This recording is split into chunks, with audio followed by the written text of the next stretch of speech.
Holy brothers and sisters! It is the 23rd of TAMUZ, and in the Kitzur Likutei Moharan, today's lesson will be called Perfecting Prayer.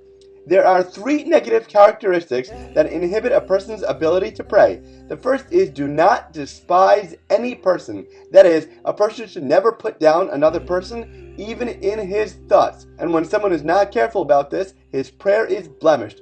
We have to know that yes, it's very hard not to say anything negative about a person, but to actually not have negative thoughts about someone is to really retrain their mind and to try to focus in such a positive light about everyone. For that at the moment they see something, they can envision some sort of circumstance where what the person is doing is good. The second characteristic is damaged faith, whereupon a person has imperfect and incomplete faith, which is associated with idolatry. This aspect of having complete emunah is that God completely runs the world solely, that He always does everything for our best, and that everything is done with an exact purpose for us. The third characteristic is blemish of physical intimacy. When a person manages to break free of these three negative characteristics, he thereby attains perfect prayer. Then he does not require any medicine at all, because he can be healed by whatever he eats, even by bread and water. This is the deeper meaning of what is said about Cheskia, that he joined redemption to prayer, for he redeemed prayer from its exile, and consequently he hid the book of remedies from Brachas 10b, because it really wasn't needed anymore.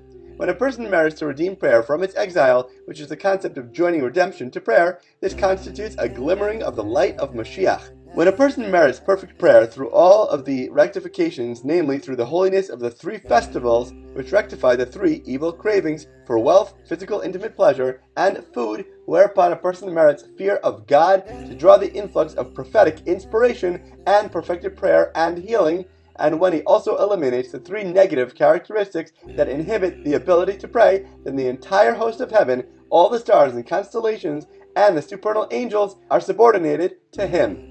Then this person finds favor with all, and all things are his debtors. Since they all borrow and receive their power from him, he is the great creditor. Accordingly, he will then be able to recognize those leaders whose dominion is entirely through brazenness. This is because their brazenness will fall in his presence, and since a person does not act haughtily in front of his own creditor, that is how he will be able to recognize that. Baba Mitzvah 3a. Then he will know the true leaders under whom all the Jewish souls are grouped, and through this, he'll be able to attach himself to them, and he will automatically be attached to all the souls of the Jewish people. He will thereby escape the jealousy of the angels, and his dominion over them will endure. So again, we need to work on ourselves, to humble ourselves, to rid ourselves of all our evil desires, to be able to perfect our prayer and connect to our Creator.